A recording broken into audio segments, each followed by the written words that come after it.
Good morning. Everyone set? Yes? Well, Happy New Year, everyone. Today we're reporting 2,266 new cases of COVID-19. This is for a new reporting period from 7 a.m. to 7 p.m. Yesterday, so it's a smaller time period to what we are used to reporting. Reporting numbers for the evening before will allow us to provide more detailed and accurate information at our daily updates now that we are dealing with much larger number of cases.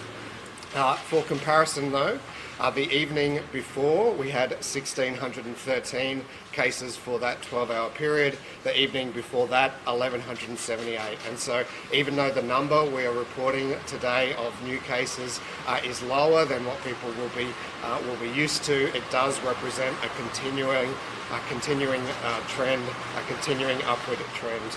We now have 16,125 total cases. 13,958 of those are active.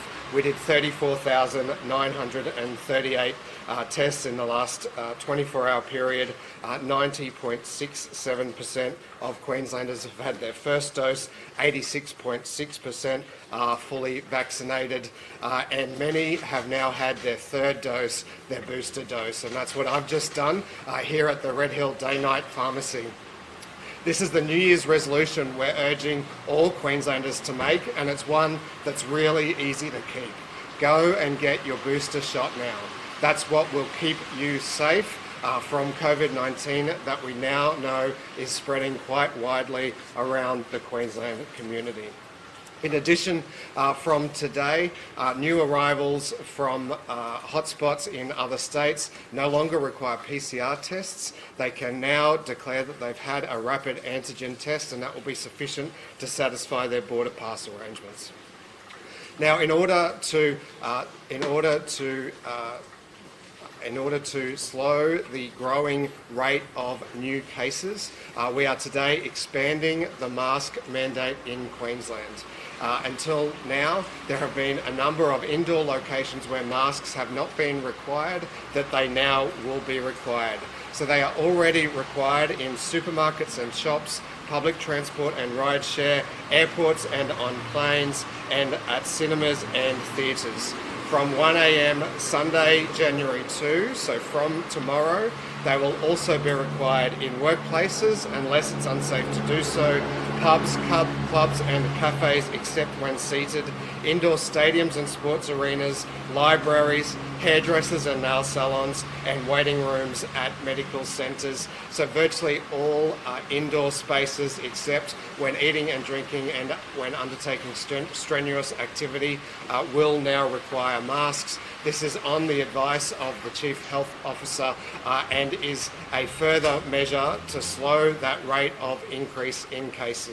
So I'll ask the Chief Health Officer, and then we have Fiona, our pharmacist, who just gave me my booster shot, available to make some remarks and then answer questions. Thank you. Thank you very much, Deputy Premier. And first of all, can I wish everyone a very happy new year. If I could just, before I go over today's numbers, can I again just explain the changes that have occurred to the timing related to the reporting of COVID case numbers in Queensland. Some of you would be aware that in Queensland we report cases up to we have been reporting cases up to 7 a.m.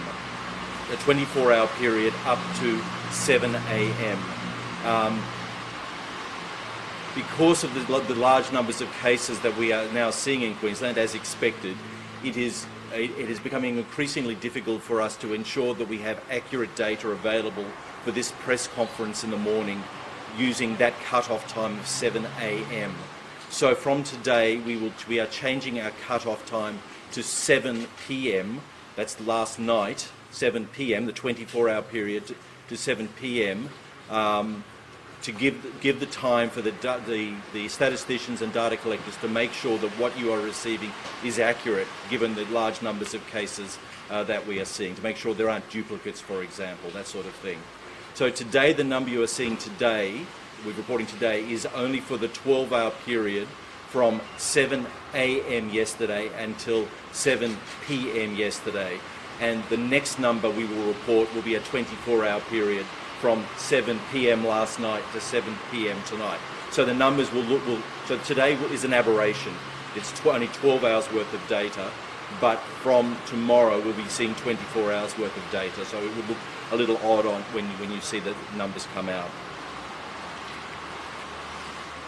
Okay, so as you've heard, cases as at 7 p.m. last night from 7 a.m. yesterday morning were 2,266. This looks like it's an increase based on what we observed in the preceding, in the 12-hour period on the preceding day, which was I think 1,613. But it will be easier to see this once we see these 24-hour periods. It brings the Queensland total to 16,125 and 13,959 cases are currently active. As of last night, we still had only one man in the intensive care unit of one of our hospitals, not on a ventilator, and I spoke to his doctors last night and he was improving. However, I'm also led to believe by doctors in hospitals that we are likely to see additional admissions to intensive care in this next 24-hour period. So even though the majority of people with COVID-19 have an illness like the flu, the majority of us, if and when we get it, will get an illness like the flu, there are still people that will get seriously ill when they acquire COVID-19. It's very critical. We mustn't underplay how severe this disease can be, and hence the need for the increased numbers, the increased use of masks in indoor spaces. We conducted 34,938 tests yesterday. There were 149 cases in hospital. It looks like we have a slight increase in the number of cases in the wards in hospital, of actually active infections in the hospital. Doctors report that they are treating 80 people in the wards for COVID-19. That number is a little bit more difficult to pin down and to ascertain accurately than the intensive care number, but there does appear to be an increasing demand in the wards for the treatment of COVID-19 as we move more and more people who are relatively well into alternative accommodation or into their homes when they have COVID-19. The state vaccination clinics administered 9,223 doses of vaccine, and more than half of the doses, I'm pleased to say, were boosters, which are critical, really critical, particularly for older people and people with the impaired immunity, also for healthcare workers. So please, if it's been 5 months since your last dose, then please go and get a booster, and from I think it's the 3rd of January, you can get it 4 months after your last dose. So as of the 30th of December, 90.67% of the 16 plus population in Queensland had received 1 dose and 86.6% had received 2 doses. Thank you very much. I'll now hand you back to the Minister.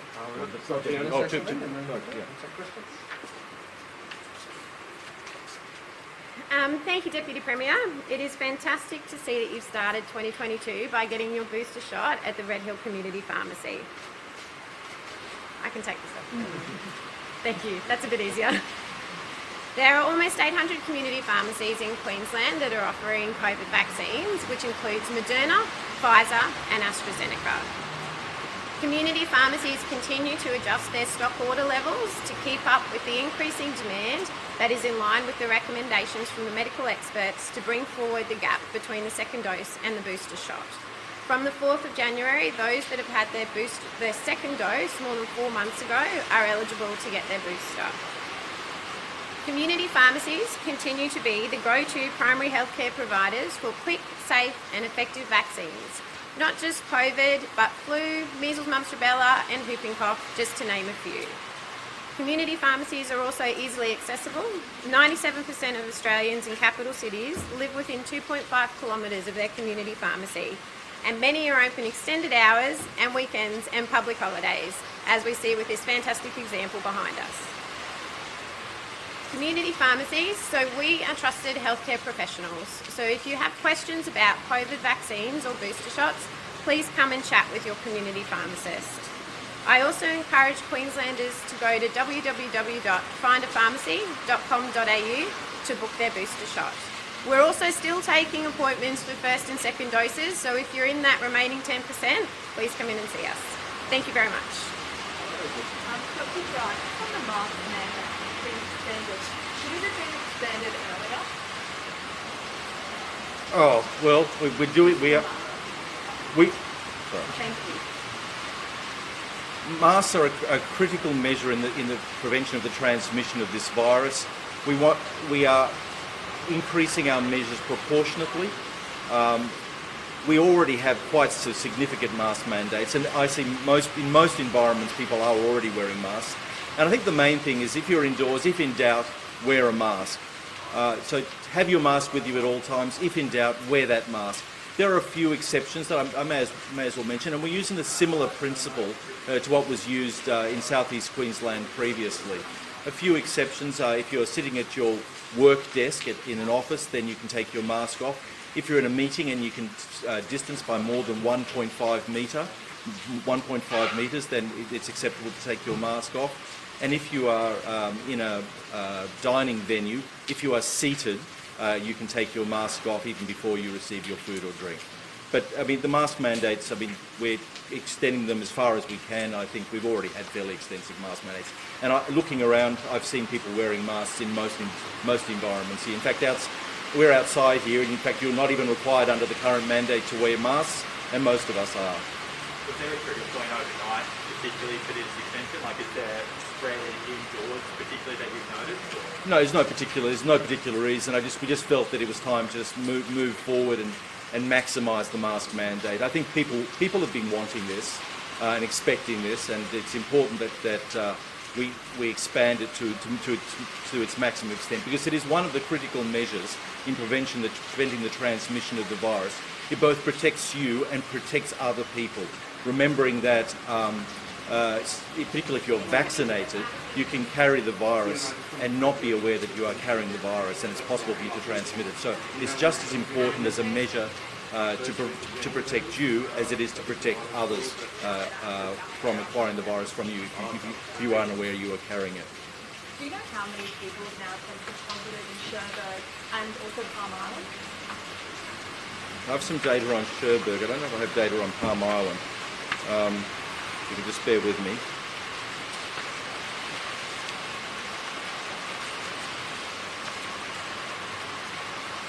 As at last night, we had 35 cases linked to the Sherberg outbreak. About 25 of these were in the community of Sherberg itself, and the Queensland Health and the Mayor and the Council are actively working with the stakeholders to support that community. 138 tests have been done so far, but we're also now bringing in rapid antigen tests to test people in the community. There were 67 vaccinations administered yesterday, including at the local residential aged care facility. The vaccination coverage for Sherberg is sitting at around 68% first doses and 57% second doses. The council has received around 300 food boxes for distribution to support those in isolation and quarantine. I understand there is one person admitted to Woomba Hospital, but that is to support his isolation, not because he or she is unwell. Dr. Grad, do you know how many aged care centres are in lockdown now? Yesterday you said it's not advised for them to lock down, and there are a few in lockdown. Are you frustrated by that, or? No, not at all. No, maybe I misinterpreted the question. So let's walk through this. Healthcare workers, aged care workers are like the rest of us. They will acquire the virus on a regular basis. So if I might have some data here. Let me see if I can find it.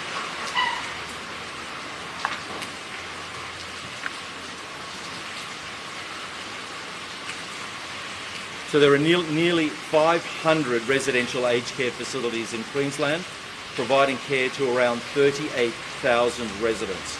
All of the staff in residential aged care facilities are vaccinated against COVID-19.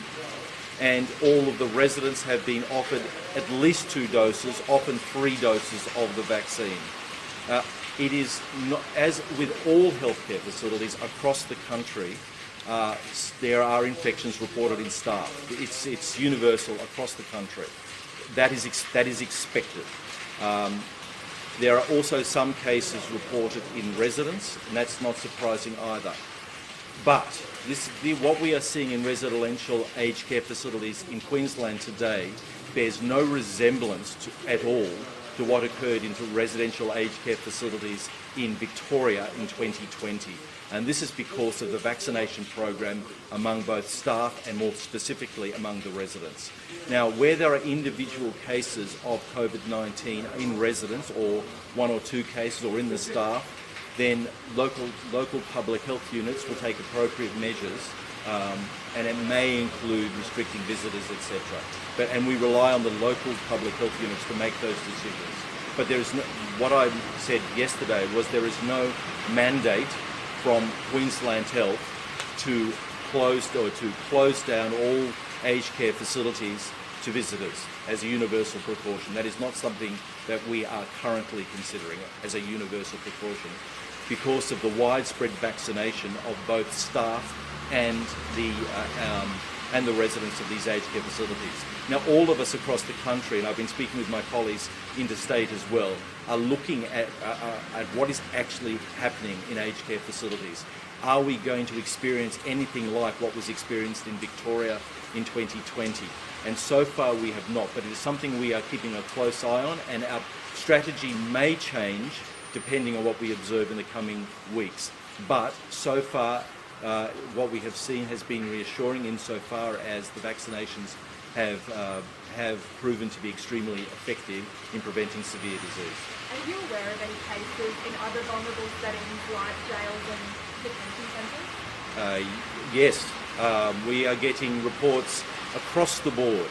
The COVID-19 is widespread across the Queensland community, widespread. I'm certainly aware in detention centres. I cannot think specifically of prisons, but I'm sure there will be. There will be. I'm sure there will be. But vaccination is proving a very effective measure in preventing severe disease. And the Crows Shire Council Mayor, she said she wants to approach you about a lockout for non-essential travel to Crows. Would you grant that? I will listen to whatever. If the Mayor wishes to speak with me, I will be delighted to speak with them. How are we going with rapid antigen tests? I know that there's more coming, but it's pretty hard when you go to a pharmacy or a supermarket to get your hands on them at the moment. The main reason why someone would want to do a rapid antigen test at this particular moment is if they are in quarantine after exposure and want to be released from quarantine. They need to do that day 6 test. But we can do a PCR test on that group until rapid antigen tests become more widespread. So that's something we're quite capable of doing. The need for, if you actually have symptoms, if you have cold, flu, respiratory symptoms, the test you need is a PCR test at this stage. Now, if our numbers get even larger and our capacity decreases further, then we may well use rapid antigen tests more widely. And in fact, there's a meeting with my national colleagues later today, in fact, to discuss what the role will be of rapid antigen testing as we move forward. Talk us through the decision to drop the PCR test for interstate visitors. So how that will work? Obviously now they just have to sign saying that they tested negative on a rented. That's right. It's a border declaration, and if they a false declaration is a criminal offence. So we rely on the honesty of the people. And look, what we saw when people question. A lot of people question whether people would be honest and get that day 5 test. We found that most people, when the day 5 test was being required, came forward and got it. So I think I'm finding that people are very honest about these things. People do not want to lie on a border declaration pass. Why haven't we opened why haven't we opened international borders yet? I mean, essentially, if you get COVID, you only have to quarantine for 7 days. Right. But if you're coming internationally, you still have to do 14 days quarantine, even with a negative PCR test. What's the reasoning around that? All of these measures are going to be changed once we reach 90% double dose, which is within the next very short time. But so all of these measures will be reviewed then. Do you have an update on how many health workers are isolating at the moment? You may do. I'll just have a look.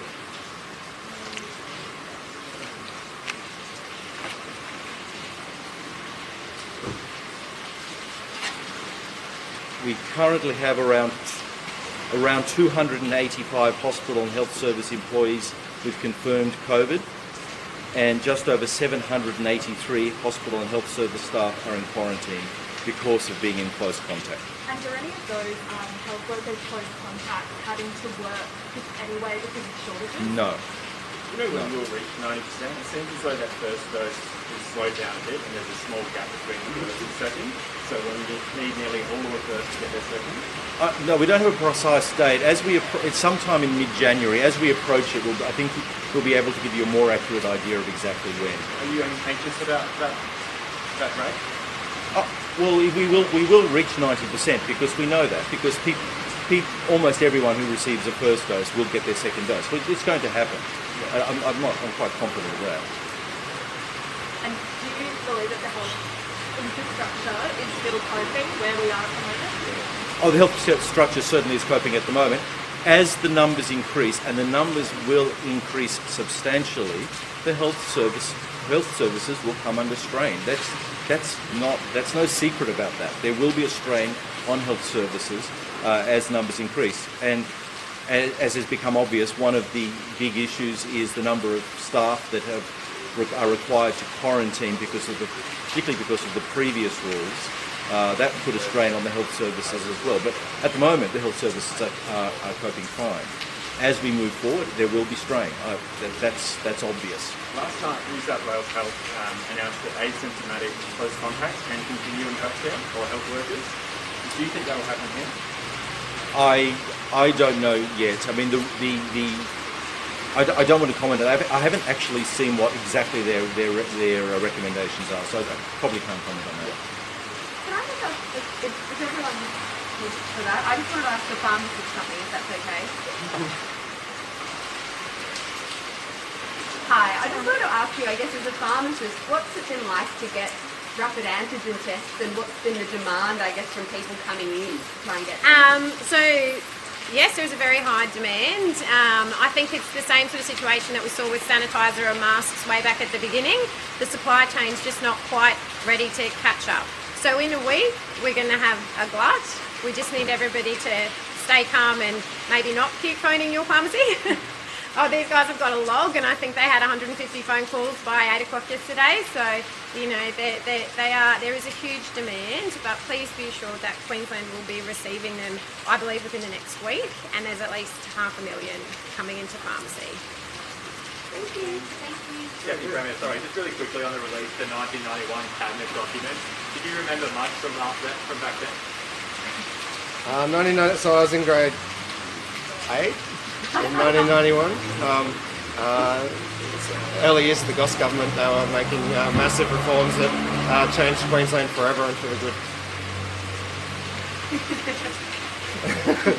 I haven't looked them up yet. Yeah. Do